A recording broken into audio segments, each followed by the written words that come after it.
जो main point अपना समझिए, मैंने लिखा था प्रॉफिट एज पर कॉस्ट रहेगा या लॉस एज पर फाइनेंस, तो दोनों के लिए प्लस साइन, ये ध्यान रखना, बाकी तो नहीं भी आता तो चलेगा।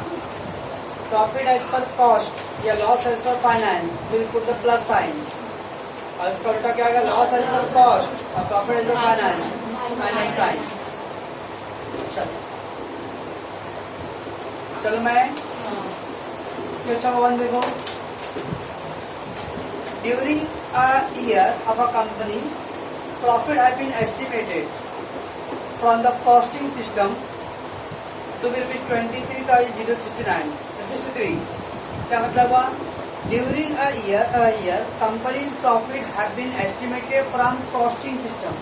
कॉस्टिंग सिस्टम तो कॉस्ट अकाउंट, कॉस्ट अकाउंट के हिसाब से प्रॉफिट कितना हो रहा है, 23,063 rupees. While the final account prepared by the auditor disclosed the profit of 16,624. अब कॉस्ट से तो फाइनल अकाउंट नहीं बनता है, फाइनल अकाउंट का मतलब फाइनेंस में बनता है, तो फाइनेंस के साथ प्रॉफिट कितना है, 16,624. ओके, मतलब दोनों प्रॉफिट डिफरेंट दिख रहा है. कॉस्ट शीट का प्रॉफिट है 23,063 एंड द फाइनेंस का प्रॉफिट है 60,624. हम लोग कॉस्ट शीट से स्टार्ट करके फाइनेंस का आंसर लेके आएंगे, या फाइनेंस का आंसर स्टार्ट करके कॉस्ट का आंसर करना है. जब रिकंसिडरेशन करेंगे, अगर आप फाइनेंस से स्टार्ट कर रहे हो तो कॉस्ट का आंसर पहले होगा. जब कॉस्ट का आंसर से अगर स्टार्ट करता हूँ तो फाइनेंस का आंसर आएगा. तो दोनों आंसर दिया रहता है तो बहुत ईजी होता है. ठीक है, अपना मालूम है वो टैली कर देना है.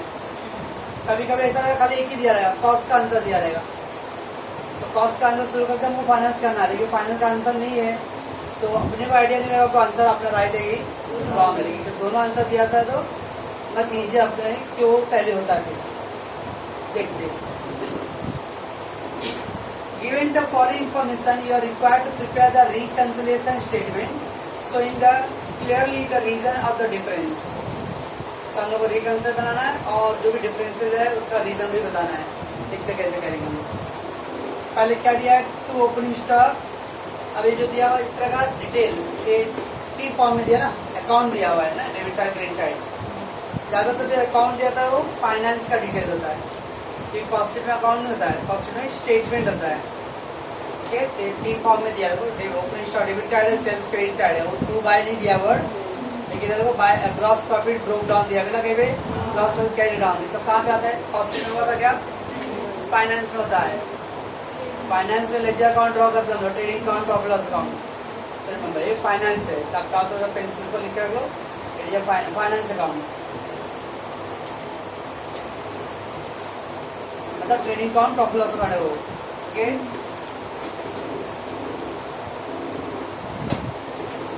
₹200 का है.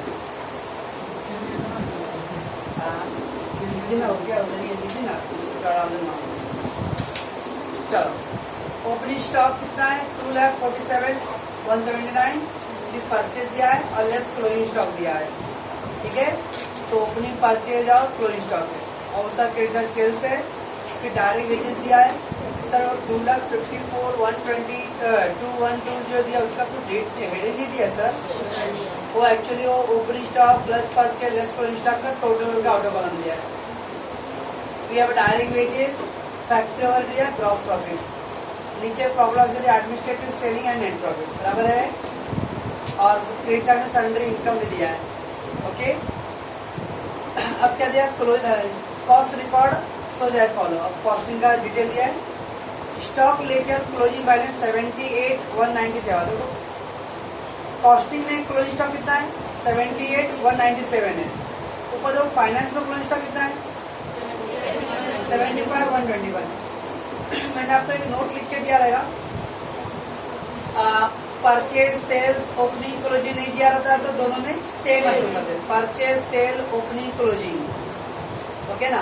अब जो क्लोजिंग का दोनों का अलग अलग है, फाइनेंस में 75,121 है, और नीचे क्लोजिंग स्टॉक कॉस्ट के हिसाब से कितना है, 78,197 है. डिफरेंस है, देखेंगे. Then direct wages absorption account 24,875. Absorption is the word of absorb. Absorb मतलब रिकॉर्डेड. तो कॉस्ट में वेजेस कितना है, 24,867 और वो फाइनेंस में वेजेस कितना है, डिफरेंस है। Factory overhead absorb the recorded 19,714, ऊपर देखो फैक्ट्री ओवरहेड कितना है 20, डिफरेंस है बराबर। Administrative expense calculated as 3% of selling price, administrative expense कितना रहेगा, सेलिंग प्राइस जो रहेगा उसका 3%। अब देखना पड़ेगा कॉस्ट पे सेल अलग है कि सेम रहेगा सेल, देखते हैं wait. Selling expense is 5% of the selling price, इसका तो सेल्स जो अमाउंट रहेगा उसका 5% सेलिंग एक्सपेंस है एंड 3% एडमिनिस्ट्रेटिव एक्सपेंस है। And no mention the sundry income, ऐसे भी कॉस्ट शीट में सन्ड्री इनकम नहीं रिकॉर्ड होता है, तो नो मेंशन सन्ड्री इनकम। ये जो 5 पॉइंट दिया हुआ है किसके बारे में, कॉस्ट शीट के बारे में बराबर। इतना पहले और कुछ है क्या सब में, नहीं ना। अब सुनो, सब में ऊपर ओपनिंग स्टॉक था लेकिन नीचे कॉस्ट शीट ओपनिंग स्टॉक के बारे में मेंशन किया क्या, तो सेल, तो उसका इग्नोर। परचेज दिया 82,154, नीचे परचेज वाले मेंशन है नहीं, तो सेल, इग्नोर। सेल्स दिया 346,500, नीचे सेल्स दिया क्या, नहीं, तो इग्नोर, मतलब सेम है दोनों में। क्लोजिंग स्टॉक दिया है क्या, तो opening, purchase and sales 3 item remain same रहेगा क्योंकि उसका इंफॉर्मेशन अवेलेबल नहीं है बराबर। तो ये कॉस्ट शीट के हिसाब से सेल्स कितना रहेगा 346,500, जब सेल्स 3,46,500 है तो उसके हिसाब से एडमिनिस्ट्रेटिव एक्सपेंस कितना आएगा 3%। वहीं पे सारे पेंसिल से कर लो, तो पेंसिल कर तो कोई फर्क पड़ता नहीं, चल जल्दी तो पॉज कर थोड़ा सा। ओपनिंग स्टॉक, परचेज और सेल्स का इंफॉर्मेशन नहीं है तो ये तीनों आइटम को हम लोग प्रेजेंट करेंगे कि सेम रहेगा। क्लोजिंग स्टॉक का दिया है और फिर उधर पे एडमिनिस्ट्रेटिव और सेलिंग के बारे में बोला था, एक्सपेंस के बारे में। सेलिंग प्राइस का 3% वहाँ पे था रिस्पेक्टिवली, तो इमीडिएटली क्या करने है उस सेल्स अमाउंट का ही 3% बाद में कैलकुलेट कर लेने का पहले, बराबर है। चलो मैं आगे, ओके पॉज करो। चले बच्चों, दोनों आ रहा चैप्टर में आपका बुक पहले फेयर वर्क में books of statement of reconciliation, books of तो दिया नहीं इधर पे, किसी किताब को इधर पे दिया गया, कंपनी नाम नहीं। Statement of reconciliation as on, जो भी डेट दिया, डेट भी ऐसे नहीं दिया हुआ है, particular amount and then working note. Working note में एक्सपेंस पहला ऑलवेज कॉस्ट का कॉलम है क्योंकि जो अपना प्लस माइनस का फॉर्मूला लिख के दिया हो कॉस्ट के हिसाब से लिख के दिया, तो आप उसमें कोई क्रिएटिविटी मत करना। पहले फाइनेंस फिर कॉस्ट, वो जो प्लस माइनस लिख के दिया हूँ वो बराबर हिसाब करके दिया गया है, मैंने वो कॉस्ट के हिसाब से लिख के दिया हूँ। आप अगर कॉलम चेंज कर दिए बाद में बोले कि सर ने गलत बताया तो उसकी जिम्मेदार आप रहोगे। ओके, तो पहला अपना कॉलम कॉस्ट रहेगा फिर फाइनेंस, क्योंकि लास्ट में 2 बच्चे ऐसा किए हैं, इनकम ऊपर लिखिए एक्सपेंस नीचे लिखिए। अब वो प्लस माइनस के हिसाब से मैंने प्लस डाला था तो इनकम ऊपर डाला था, तो प्लस है तो ये क्या आएगा माइनस, तो उसके क्रॉस करेंगे तो ये माइनस आना चाहिए थे, तो उनका इनकम ऊपर चला गया है तो इनकम को प्लस कर दिए, ध्यान रहे। तो आप क्रिएटिविटी ज्यादा मत करना, ओके ना। अपना पहला एक्सपेंस रहेगा, उसमें पहला कॉस्ट फिर फाइनेंस है एंड देन इनकम और फिर अगेन वो कॉलम वही है कॉस्ट एंड फाइनेंस, ठीक है। अब कितना लाइन छोड़ना है, तो जितना रफली आप आपका डायरेक्ट वेजेज है, फैक्ट्री ओवरहेड है, एडमिनिस्ट्रेटिव सेलिंग 4-5 आइटम एक्सपेंस का दिया हुआ है, तो 6-7 लाइन छोड़ देंगे। और इनकम में एक सन्ड्री इनकम है और एक क्लोजिंग स्टॉक है, मैंने आपको भी लिख के दिया। ओपनिंग स्टॉक डेबिट बैलेंस होता है तो एक्सपेंस है and closing stock credit balance है, तो इनकम है, तो इनकम है, तो 2-3 लाइन इनकम लगेगा, ओके। चलो बना देखना है, ये हो गया। उसके बाद यहाँ पे ज्यादा कुछ इम्पोर्टेंट होता है। पहला तो सबसे बड़ा साइन पुट करना, ओके ना। आपने यहाँ पे प्रॉफिट एज पर फाइनेंस भी दिया है और प्रॉफिट एज पर कॉस्ट भी दिया है। आप डिसाइड करो कि मैं किससे स्टार्ट करूँ। आप फाइनेंस से भी कर सकते हो, कॉस्ट से भी कर सकते हो, ओके ना। प्रॉफिट एज पर कॉस्ट करेंगे तो प्लस साइन आएगा, प्रॉफिट एज पर फाइनेंस से करें तो माइनस साइन आएगा। प्रॉफिट एज पर कॉस्ट और लॉस एज पर फाइनेंस के लिए प्लस है, ओके, ध्यान रखना है। तो आप किससे स्टार्ट करते हो वो एक डिसाइड कर लो आप, दोनों से आंसर राइट आएगा। चलो मैं कॉस्ट से स्टार्ट करता हूँ. Profit as per cost. तो प्रॉफिट एज पर कॉस्ट तो ये क्या आएगा प्लस. एक बार एक साइन आ गया, इसका उल्टा साइन माइनस. माइनस प्लस बराबर है. मैंने प्लस साइन किसके हिसाब से किया हूँ? कॉस्ट के हिसाब से. यहाँ इमीडिएटली लिख के रख लेंगे profit as per cost. Profit as per cost.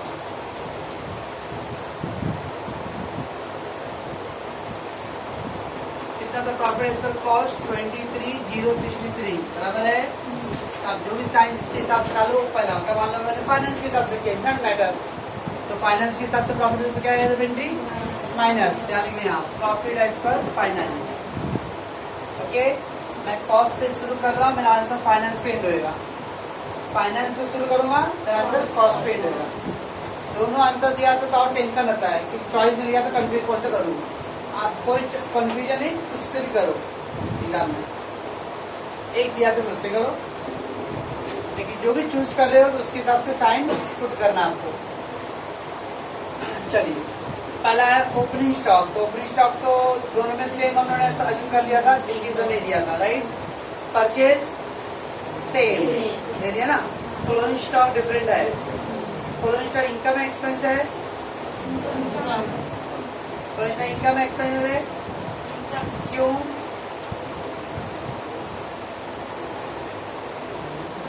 बारहवीं का फाइनल अकाउंट याद है. बाय क्लोजिंग स्टॉक लिखते थे. हाँ क्रेडिट लिखते हैं, इसलिए इनकम है.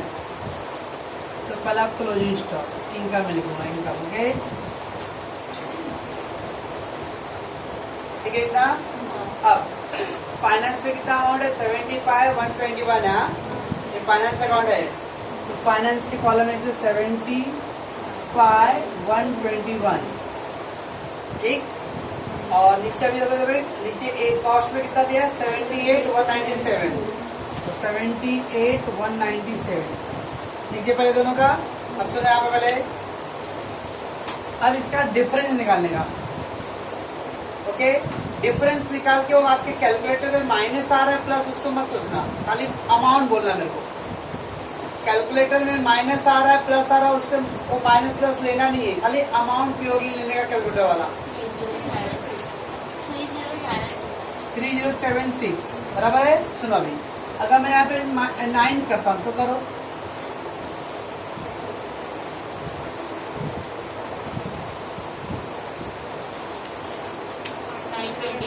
नाइन 24 माइनस आ रहा है, माइनस नहीं ले, खाली अमाउंट लेने का कैलकुलेटर. कैलकुलेटर पे माइनस प्लस उससे मतलब नहीं, खाली प्योर नंबर लेना है. किसी भी टाइप के सामान ले लो. आप ये जब डिफरेंस निकालोगे ना तो डिफरेंस या कैलकुलेटर के माइनस प्लस को नहीं सोचना अपने को, खाली आप अमाउंट पर लिखो. तो मैं बता रहा हूँ कि क्या डिफरेंस चिन्ह डालना, माइनस डालना प्लस डालना है. ओके इतना पहले. अब इधर आई थी मेरा 75 था वो.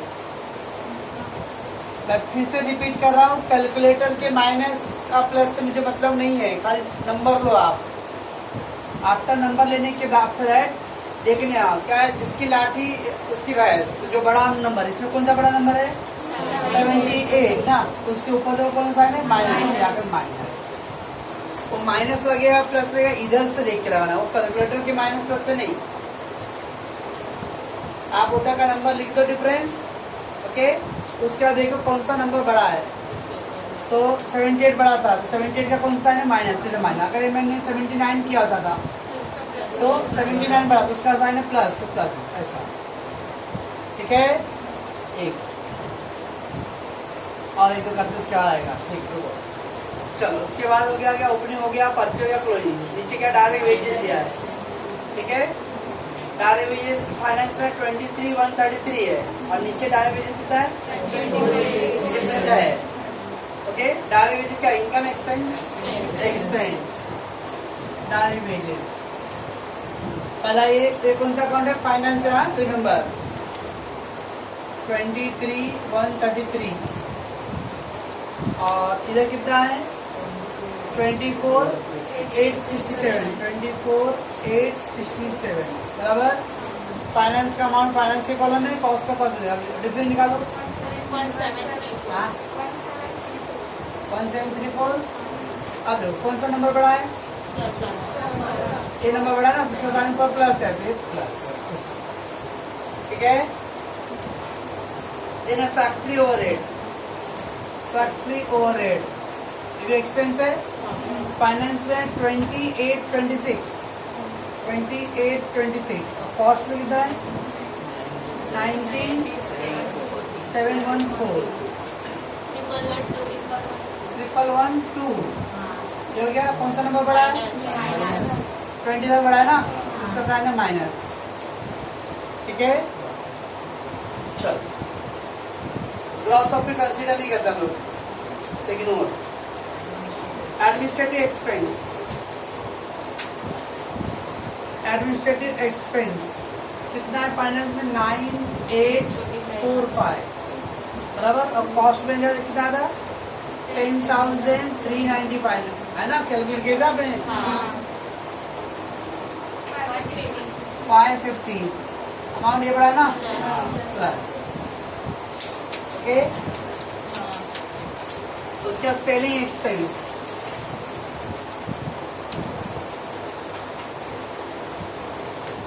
फाइनेंस 22176 उधर था 17,325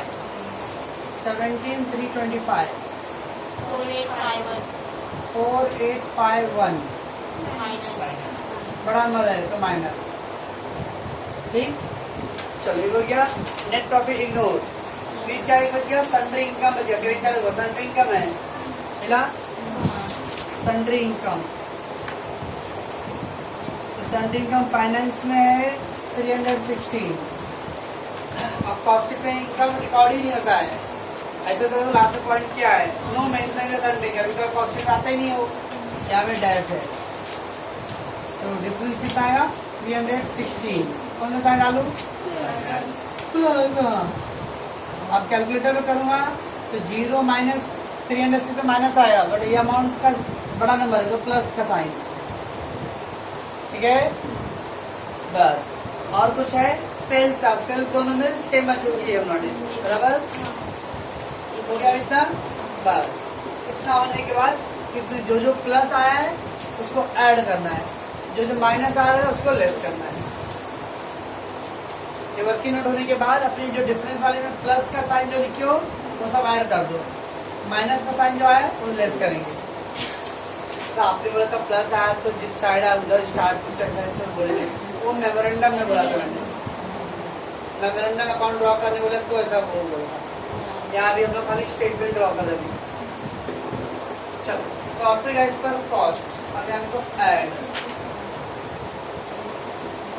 चलो क्या क्या ऐड वाला है, पहले ऐड है ना डायरेक्ट वेजेस।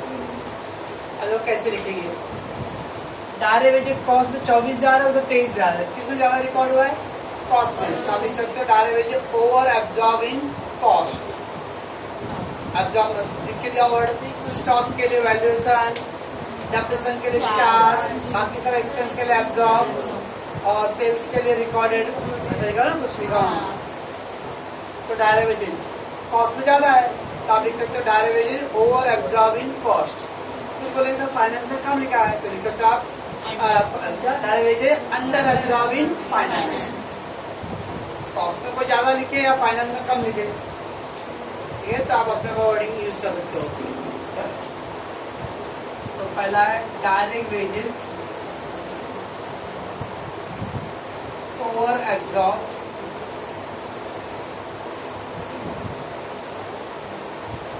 In cost. आप लिख सकते हो direct wages under absorb in finance also. कितना डिफरेंस था 173 और क्या प्लस है एडमिनिस्ट्रेटिव, तो एडमिनिस्ट्रेटिव क्या लिख सकता हूँ मैं, अगेन कॉस्ट में ज्यादा है तो administrative overhead over absorb in cost या फिर under absorb in finance. F1 administrative expense over absorbed in finance cost 550 और क्या प्लस है नीचे सन्ड्री इनकम। अब एक जगह डैश की हो मतलब only recorded in finance finance की जो 0 है ना, मतलब एक ही जगह रिकॉर्ड हुआ है। Sundry income only recorded in finance. कुछ लिखेंगे sundry income not recorded in cost में है, नॉट रिकॉर्डेड,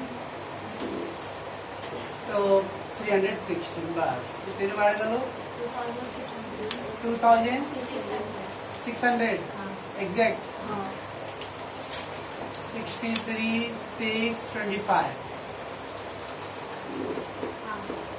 ये तीनों ऐड किया, वन ऐड कर लो, हो गया। नाउ इज फिर लेस। अब लेस में क्या क्या था, फैक्ट्री ओवरहेड है लेस। क्या लिखो सीमा, फैक्ट्री ओवरहेड था 1112। हाँ वो तो लिखो, नहीं जब वर्डिंग क्या लिखो,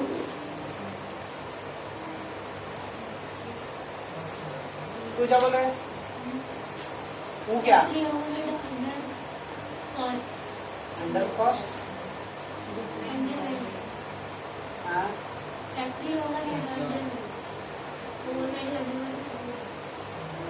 क्या सपने में रहते क्या रे, इधर आप इधर नहीं देखते आप लोग, डायरेक्ट रीजन मैंने ओवर एब्जॉर्ब वर्ड यूज कर रहा हूँ। एडमिनिस्ट्रेटिव एक्सपेंस भी था तो एब्जॉर्ब वर्ड यूज किया, तो फैक्ट्री ओवरहेड के लिए मैं वैल्यू वर्ड यूज करूँ।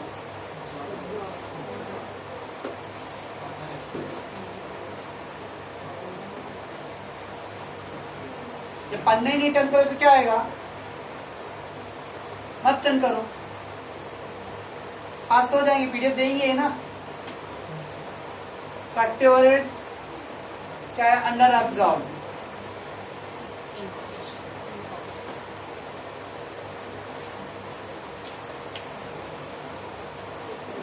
इतना लिख के दिया हो। स्टॉक के लिए वैल्यू वर्ड यूज होता है, डेप्रिसिएशन चार्ज वर्ड यूज करना है, सेल्स के लिए रिकॉर्डेड, बाकी सब के लिए एब्जॉर्ब वर्ड यूज करना है, फिर भी वैल्यू बोलते रहो। चलो इन कॉस्ट 1112 माइनस होगा, और कहाँ पे माइनस है, ये माइनस सेलिंग एक्सपेंस, उसमें भी सेम वर्डिंग, अगेन इसमें कॉस्ट में कम रिकॉर्ड हुआ है। सेलिंग एक्सपेंस अंडर एब्जॉर्ब,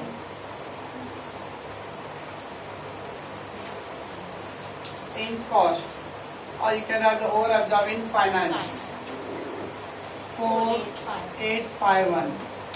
एक और है क्लोजिंग स्टॉक, अब स्टॉक के लिए वर्ड है वैल्यू, तो क्लोजिंग स्टॉक का वैल्यू इस पे कॉस्ट भी ज्यादा है। क्लोजिंग स्टॉक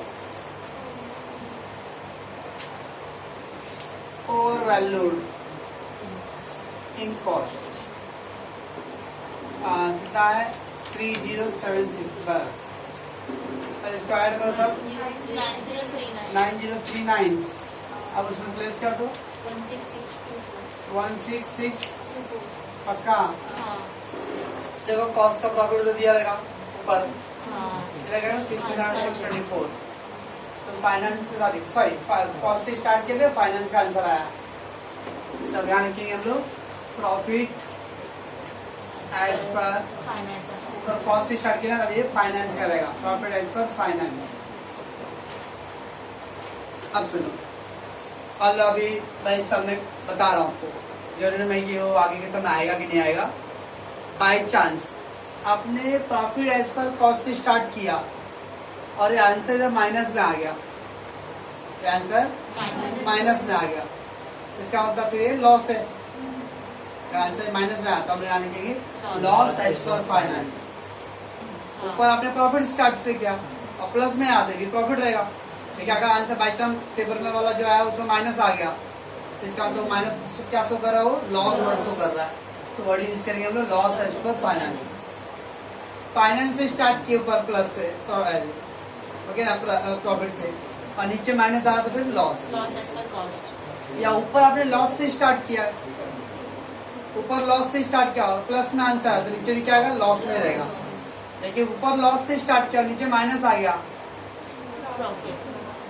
सोचो तो ऊपर आपने प्रॉफिट से शुरू किया, ओके, ऊपर प्रॉफिट से स्टार्ट किया, नीचे प्लस आते भी प्रॉफिट है। ऊपर अपने लॉस से स्टार्ट किया और प्लस में आ जाते भी क्या है, लॉस ही है। प्लस आ तो वही वर्डिंग आएगा। ऊपर प्रॉफिट से स्टार्ट किया लेकिन नीचे आंसर माइनस में आ गया, तो क्या है, लॉस। ऊपर आपने लॉस से स्टार्ट किया, नीचे माइनस में आ गया, तो क्या है, प्रॉफिट। माइनस आया तो ऊपर जो वर्डिंग यूज है उसका उल्टा हो जाएगा। ऊपर प्रॉफिट से स्टार्ट हुआ था, नीचे कॉस्ट हो जाएगा, क्या, लॉस। ऊपर लॉस से स्टार्ट हुआ था तो नीचे क्या आएगा, प्रॉफिट। कभी जब माइनस वर्ड आया तो अभी मैंने वो कन्नड़ी में बोला था, अभी हिंदी बोल रहा हूँ। ऊपर मैंने अभी ये प्रॉफिट से स्टार्ट किया है, प्रॉफिट से स्टार्ट हुआ है। अब बाई चांस मेरा ये आंसर माइनस में आ गया होता तब मैं आज का loss as per finance. Question ऊपर प्रॉफिट से आपने स्टार्ट कर दिया और आंसर नेगेटिव आ गया, इसका मतलब लॉस एज पर। ऊपर प्लस में, नीचे ही प्लस में आ रहा, तो ऊपर प्रॉफिट वर्ड है तो नीचे भी प्रॉफिट वर्डिंग। प्लस आया तो जो वर्डिंग ऊपर था वही वर्डिंग नीचे भी है। ऊपर मैंने लॉस से स्टार्ट किया हूँ और नीचे माइनस आ गया आंसर, तो लॉस ऑफ माइनस आता, अब क्या होगा, प्रॉफिट। माइनस आया तो ऊपर की वर्डिंग चेंज होगा, उल्टा रहेगा। प्लस आया तो ऊपर का जो वर्डिंग है वही वर्डिंग नीचे भी रहेगा। कॉल नहीं करेगी, क्या आएगा। Question number 2, from the following information you are required to prepare the statement reconciling the result of cost book with the finance book। तो रिकंसाइल करना है कॉस्ट बुक और फाइनेंस बुक का। देखिए ऊपर क्या दिया, net profit as per finance दिया, net profit as per financial book दिया है, right. Okay, work overhead is under recovered in cost. अब ये जो पर्टिकुलर होता है ना वो पूरा डिटेल करके दे दिया है। वर्क ओवरहेड अंडर रिकवर्ड आपको लिख के दिया था मैंने, over valued, over recovered, over charge in, तो बोला था सेम बुक। और under recovered, under charge, under valued तो opposite book. Under valued, under recovered, under absorb तो अपोजिट बुक करेंगे। अभी क्या बोल दिया, work overhead under recovered in cost, cost में अंडर है तो हम इसको फाइनेंस के बुक में लिखेंगे। वर्क ओवरहेड तो मतलब फैक्ट्री ओवरहेड, आर अंडर वो इनकम है, एक्स्ट्रा उसका मतलब नहीं अपने बोला। अंडर रिकवर्ड इन कॉस्ट दिया है, रिकवर्ड मतलब रिकॉर्डेड, तो कम रिकॉर्ड हुआ कॉस्ट में, तो अंडर रिकवर्ड रहता है तो हम लोग अपोजिट बुक लिखते हैं। तो उन्होंने कॉस्ट पे कम लिखा है तो हम लोग फाइनेंस में लिखेंगे। डेप्रिसिएशन चार्ज इन फाइनेंस, अब डेप्रिसिएशन चार्ज इन फाइनेंस यहाँ पे अंडर ओवर दिया है क्या, कुछ नहीं, मतलब खाली फाइनेंस बुक का है। और नीचे दिया है depreciation charge in cost book, तो दोनों बुक का दिया है separate. Okay, absolute loss charge in the financial book only, only word मतलब फाइनेंस रिकॉर्ड में। एब्सोल्यूट लॉस, एब्सोल्यूट लॉस मतलब मशीन या फर्नीचर कुछ हुआ जो भंगार हो गया है। एब्सोल्यूट मतलब वो क्या होते हैं हम लोग, abnormal, abnormal loss, absolute abnormal loss. उसका income tax provided in the finance book only. Interest receive but not recording the cost, interest receive किया इनकम और कॉस्ट में रिकॉर्ड नहीं किया तो कहाँ रिकॉर्ड किया, finance. And bank interest debited in the finance, bank interest debited मतलब income expense है,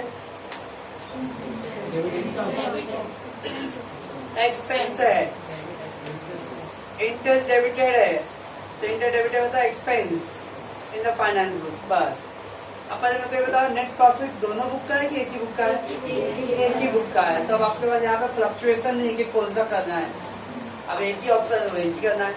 तो फाइनेंस से शुरू करके मुझे कॉस्ट से करना है। आंसर दिया नहीं तो टैली होगा नहीं, वो मालूम नहीं कि राइट है रॉन्ग, मतलब एग्जाम में आएगा ऐसा। अब साइन लगाना पड़ेगा हम लोगों को। पहले तो वर्किंग नोट करेंगे हम लोग, expense cost finance under income इधर cost finance. Net profit as per finance दिया है, प्रॉफिट एज पर कॉस्ट होता तो प्लस करते हैं, प्रॉफिट एज पर फाइनेंस हो तो माइनस करेंगे, ये फाइनेंस माइनस आएगा। और ये मत सोचना कि सर फाइनेंस का बोले तो फाइनेंस में माइनस करो ना, नो, इस पहला ही यहीं पे ही डालना साइन। आप अब कुछ चेंज मत करो, चाहे वो फाइनेंस बोले कॉस्ट बोले जो भी बोले, हम लोग को कॉस्ट वाले पे साइन डालना है। तो उधर दिया है प्रॉफिट एज पर फाइनेंस, तो कॉस्ट माइनस हो गया, तो ये क्या आएगा प्लस। लॉजिक सोचोगे, प्रॉफिट फाइनेंस है ना, प्रॉफिट फाइनेंस है तो फाइनेंस वाले भी प्लस है, देखो प्लस है ना फाइनेंस वाले भी। तो आप पहला साइन वो जो लिखा हुआ है थ्योरी में वो पहला के हिसाब से है। ओके, तो अपना रूल है cost as per profit as per cost रहेगा तो प्लस लिखते हैं, फाइनेंस पे प्रॉफिट आएगा तो मतलब माइनस लिखेंगे। यहाँ माइनस अब ये हो गया प्लस, क्रॉस कर दो प्लस, ठीक है। यहाँ क्या लिखूंगा, profit as per finance,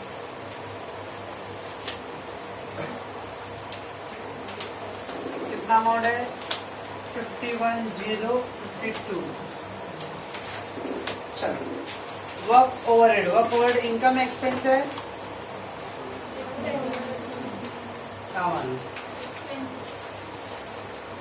work overhead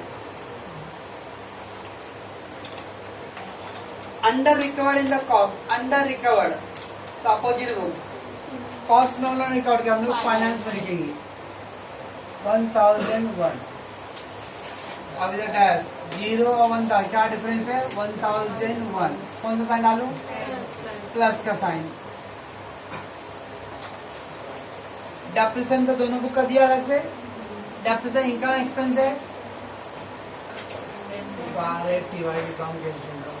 good. चलो, फाइनेंस 13,000 और कॉस्ट में डेप्रिसिएशन दिया है 14,376 26 1326, कौन सा अमाउंट ज्यादा है 14,000, तो इसका साइन है minus. Absence loss charge in the financial book only, only word बोला है एब्सोलेंस, ओनली फाइनेंस में लिखा था, कॉस्ट रिकॉर्ड नहीं हुआ है।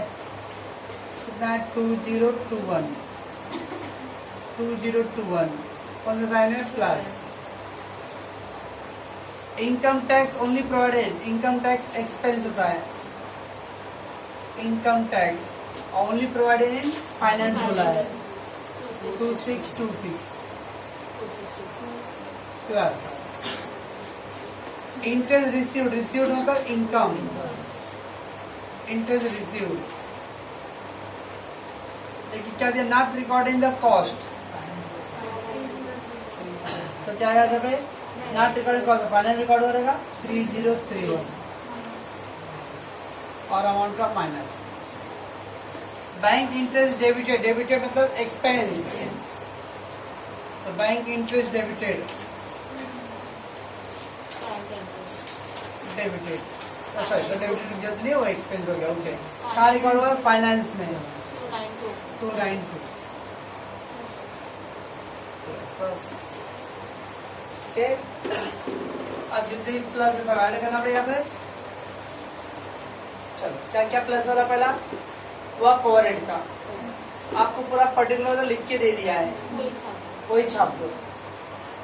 ऐसे क्या लिखते थे हम लोग, अब याद हो, work over only recorded in final लिखते ना यहाँ पे डायरेक्ट से, तो एक्चुअली वो क्या हुआ था, वो बाय मिस्टेक रेक्टिफिकेशन पॉइंट हुआ, वो work overhead under record in cost, इसलिए हम लोग उसको फाइनेंस में लिखे हैं। ये पूरा पर्टिकुलर दे दिया था पहले से ही, ये उल्टा दिया था, मैं ऐसे लिखूंगी। हाँ अंडर रिकॉर्ड कॉस्ट है तो वही लिखूंगी। हाँ, ट्राई करने को वही लिखो, ऐसा वो अभी ऐसा सोचेंगे फिर वो अलग हो जाएगा ना के हिसाब से। हाँ, अभी वैसा सोचे तो बोलिए only record in finance, okay ना, तो एकदम क्या बोलते लॉजिक जिसको चलना वैसा। अब थोड़ा सा दिमाग लगाएंगे तो दिया था अंडर रिकवर्ड, ओवर रिकवर्ड तो वैसा लिखो, work overhead under recovered in cost 1001। और कौन सा प्लस है, तीसरा एब्सोल्यूट लॉस, क्या वर्ड दे दो, absolute of charge only charge in finance only, कोई वर्ड यूज कर लो, absolute loss charge in finance only.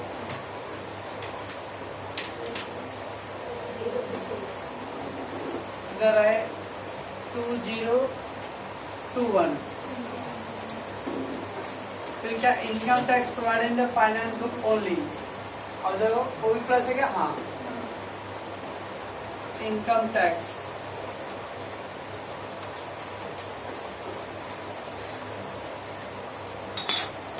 Provided in finance only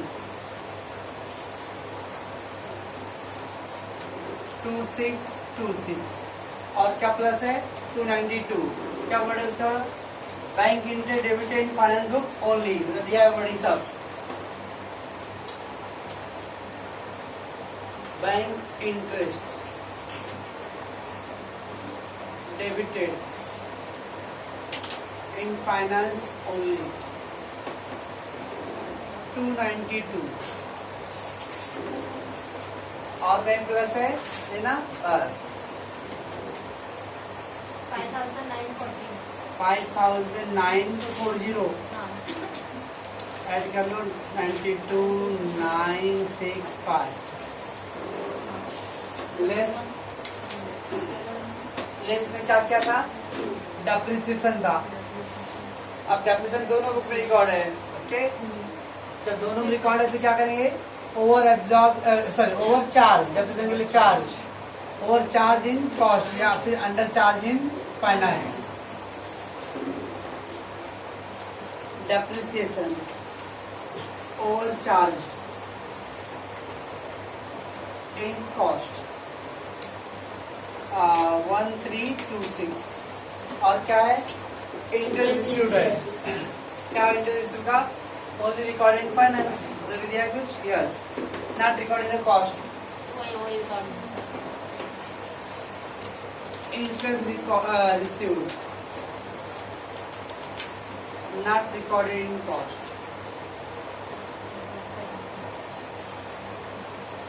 3031